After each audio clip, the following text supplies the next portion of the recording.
চট্টগ্রামে বন্যার পানিতে ভাসছে লাখো পরিবার। আমরা বাংলাদেশে বসবাস করি। এই দেশের মানুষের দারিদ্রতা যেন নিত্যদিনের সঙ্গী। আপনি দেখবেন হাজারো মানুষ রাস্তায় দিন কাটায়। আপনি যদি বাইরের জগৎটাকে ঘুরে ফিরে দেখেন তাহলে নিজের দিকেই মনে হয় যে না, কিছু একটা করা দরকার। আসলে ইচ্ছা থাকলেও অনেক সময় সেটা পূরণ হয় না।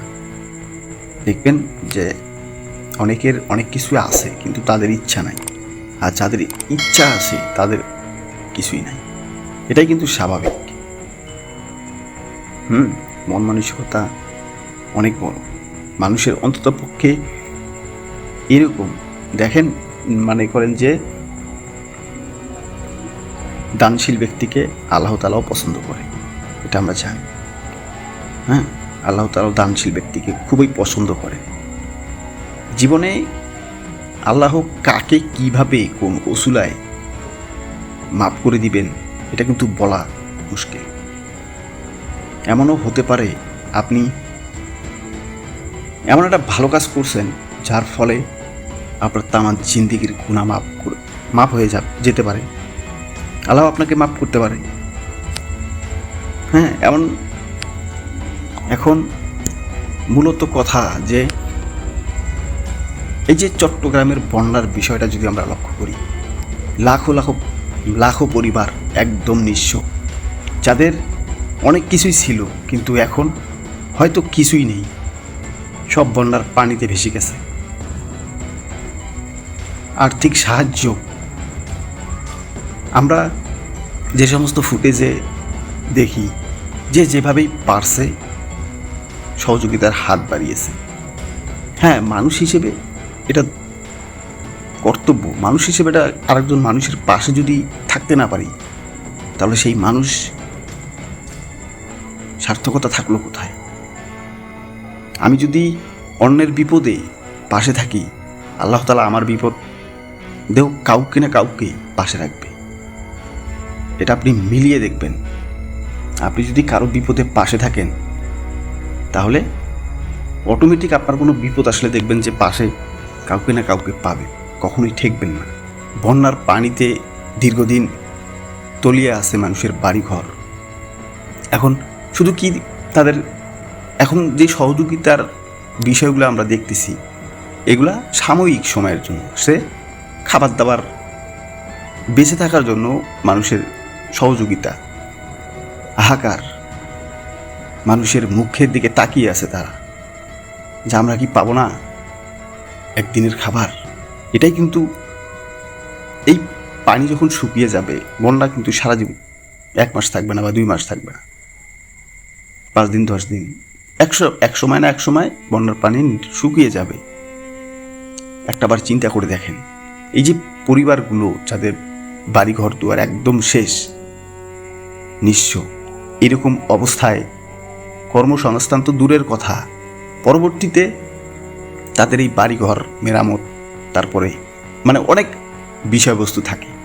একটা দুর্যোগ যখন মনে করেন যখন বন্যার, তখন কিন্তু যখন পানি শুকিয়ে যাবে তখন কিন্তু মানুষজন খুব কম সময়ে সেখানে সাহায্যের হাত বাড়াবে। এখন হয়তোবা বিষয়টা খাবার দাবারেই সীমাবদ্ধ। মানুষের আর্থিক সহযোগিতা, তারা দিন বেঁচে থাকার জন্য খাবার দাবার প্রয়োজন। এই জন্য এর পরবর্তীতে যখন পানি শুকাবে তখন কিন্তু এমনও দেখা যাবে যে কোনো কোনো পরিবারেই কোনো ঘর ঠিক নাই, কোনো বাড়ি ঠিক নাই, একদম ভেঙ্গে সব শেষ বলা চলে। আর তাদের ওই পরিবারটাকে একটা ঘর ঠিক করতে বা একটা ঘর তুলতে কমপক্ষে ওই সময়টা কি করবে একটাবার চিন্তা করে দেখেন। মানুষ কিন্তু, বাংলাদেশের মানুষ কিন্তু বেশ, আমি মনে করি অনেক মানুষ আছে যারা অন্যের বিপদে সবসময় পাশে থাকে, মানুষের বিপদ আপদে সাহায্য করে। কোনো দুর্যোগ, কোনো সমস্যা হলে তাদের দেখবেন যে পাওয়া যায়। এটা কিন্তু বাংলাদেশের মানুষের জন্য ভালো, কারণ যেহেতু বাংলাদেশ হতদরিদ্র দেশ, সেই হিসাবে আমি মনে করি এটা অত্যন্ত ভালো কাজ। আল্লাহ মানুষকে সৃষ্টি করছে আরেকজন মানুষের ক্ষতি করতে না, আরেকজন মানুষের উপকার করতে। বিধাতা মানুষ এই কারণেই সৃষ্টি করছে যে মানুষ হয়ে তুমি মানুষের ক্ষতি করো না, মানুষ হয়ে পারলে মানুষের উপকার করো, না পারলে কোনো কিছুই করার দরকার নেই, তারপরেও মানুষের ক্ষতি করো না। দানশীল ব্যক্তি হওয়াটাও কিন্তু একটা ভাগ্যের ব্যাপার। আমার কোটি কোটি টাকা আছে কিন্তু দান করার মন মানসিকতা নেই, কি হবে সেই টাকা দিয়ে? আপনি কি সারা জীবন থাকবেন? আপনি কি টাকা নিয়ে কবরে যাবেন? না। জন্ম যেদিন নিয়েছি বা জন্ম যেদিন হইছে ওই দিন আপনি চলে যাবেন, তার ডেট ফিক্সড করা। আপনি যে যাবেন সেই দিনের ডেট ফিক্সড করা, অটোমেটিক করা। সেটা উপরওয়ালা আপনার জন্মের দিনও ফিক্সড করছে, মৃত্যুর ডেটও ফিক্সড করছে। এর মধ্যেই আপনাকে যাইতে হবে। বাকি থাকলো যেই সময়টুকু আপনি দুনিয়ার ভিতরে থাকলেন, কি করলেন কি করলেন না। ভালো কাজ করলে তার ফল অবশ্যই পাবেন, খারাপ কাজ করলেও তার ফল অবশ্যই পাবেন। মূলত অনেক ইচ্ছা ছিল, আশা ছিল যে বন্যার্থক মানুষদের পাশে দাঁড়ানোর, কিন্তু সামর্থ্য অনুযায়ী ভাই আমার ইচ্ছা থাকলেও উপায় নেই। আমি এটা নিজেই খুব হতাশা যে আজকে আমি যদি পারতাম নিজেকে একটু হইলেও কিন্তু সান্ত্বনা দিতে পারতাম। দেখেন ওইখানে লক্ষ লক্ষ পরিবার পানিতে ভাসমান। ওইখানে 5-10 হাজার 20 হাজার কিছুই না, কারণ ওইখানে পৌঁছাইতেই 2-3 হাজার টাকার গাড়ি ভাড়া যাবে। এখন সম্ভব না, আমার যে সামর্থ্য, এই সামর্থ্য অনুযায়ী আমি চাইলেও পারবো না। কারণ আমার এখন পর্যন্ত ইউটিউব বলেন, ফেসবুক বলেন, কোথাও থেকে কোনো ইনকাম, আর আমি ইনকাম করব ভবিষ্যতে তার জন্য কোনো কাজ করতেছি না। আমি যে এখান থেকে ইনকাম করব বা পাবো, আমার ভালো লাগে মানুষের পাশে থাকতে, মানুষের সমস্যা নিজের সমস্যা মনে করাটা, এটা আমার ভালো লাগে। যার কারণেই মাঝে মাঝে ভিডিও আপলোড করি।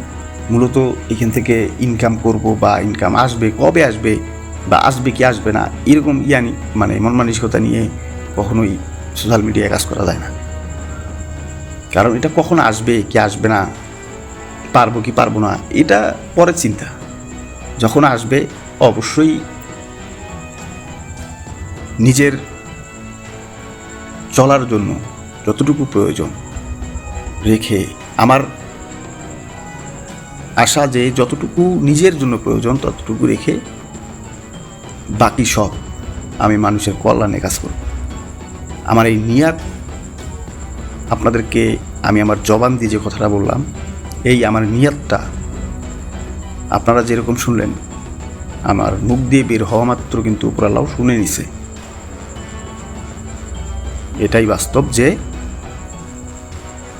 100 ভাগের ভিতরে 70 ভাগ আমি মানুষের কল্যাণে কাজ করব, এটাই আমার মনের আশা। বাকিটা যদি বেঁচে থাকি, কোনো না কোনো একদিন এর প্রতিফলন আপনারাও দেখবেন। যদি পারি, আর যদি না পারি তাহলে তো, কিন্তু মনের নিয়তটাই সব কিছু। আমি যা নিয়ত করছি এটাই অনেক কিছুই। আর সামর্থ্য থাকলে অবশ্যই যেতাম মানুষের যতটুকু পারি। তারপরও এখন পর্যন্ত হাল ছেড়ে দেইনি, কারণ হয়তোবা বন্যা শেষ হয়ে যাবে, কিন্তু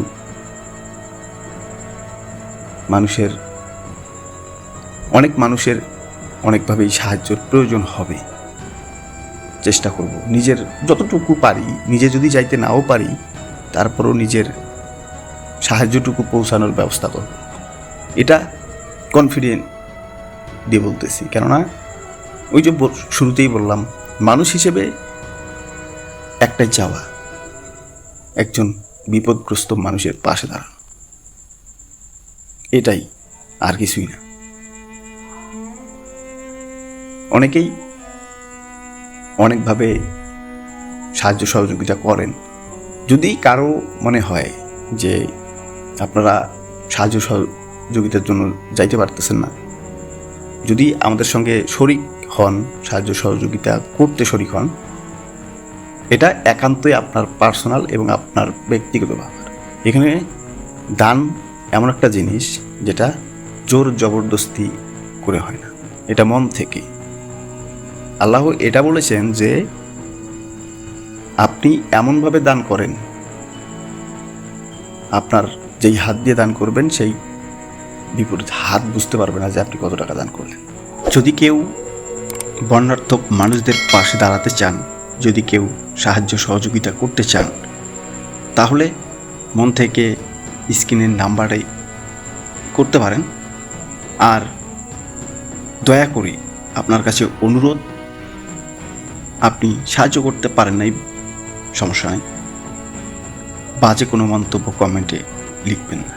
সবথেকে বেশি কষ্ট পাবো যদি আপনি বাজে কমেন্ট করেন, কেননা আমার মানুষ হিসেবে আমি আমার মনের ভিতরে কোনো খারাপ মন্তব্য বা কোনো কিছু নিয়ে মানুষের কল্যাণে কাজ করার জন্য আসিনি। আমি সৎ নিজের ঘাম ঝরানো অর্থ দিয়ে মানুষের পাশে দাঁড়ানোর জন্য আসছি। যদি শরিক কেউ হতে চান হতে পারেন, আদার্স না হতে পারলে কোনো সমস্যা নেই, বাজে মন্তব্য করবেন না। কারণ আপনার একটা বাজে মন্তব্যে হয়তো বা আমার মনের মানসিকতা নষ্ট হতে পারে। এই জন্য যে কোনো কাজেই হোক, ভালো কাজে উৎসাহিত দেওয়া দরকার। ভালো কাজে উৎসাহিত দিবেন যাতে করে মানুষের পাশে থাকতে পারি, আর খারাপ কাজে নিন্দা করবেন, এটাই স্বাভাবিক। এই জন্য যদি কারো শরিক হওয়ার ইচ্ছা থাকে, যদি কারো সচ্চায় শরিক হওয়ার আগ্রহ থাকে, তাহলে শরিক হতে পারেন। কারণ আপনি যদি শরিক হন তাহলে দেখা যায় যে আমরা নিজেরাও সেখানে যাওয়ার জন্য প্রস্তুতি নিতে পারি। কারণ আমাদের একার পক্ষে হয়তোবা এই সময়ে সম্ভব হচ্ছে না। যদি কেউ শরিক হন তাহলে হয়তোবা সম্ভব হতে পারে। আমরা যদি যাইতে নাও পারি, অবশ্যই আমাদের তরফ থেকে যতটুকু পারি আমরা সেটা সেখানে পৌঁছানোর ব্যবস্থা করব। যতদিন বেঁচে আছি ততদিন চেষ্টা করব যাতে মানুষের কল্যাণে কাজে আসি। আশা করি আপনারা এই ভিডিওটা শেয়ার করে দিবেন, আর পারলে যদি ভালো লাগে তাহলে চ্যানেলটাকে সাবস্ক্রাইব করবেন আর সাপোর্ট করবেন আমাদেরকে। কারণ আপনাদের সাপোর্টেই হয়তো বা আমরা আমাদের মনের ইচ্ছাগুলো প্রকাশ করতে পারবো। আর সেই সাথে আমাদের জন্য একটু দোয়া করবেন যাতে আমরা মানুষের পাশে থেকে কাজ করতে পারি।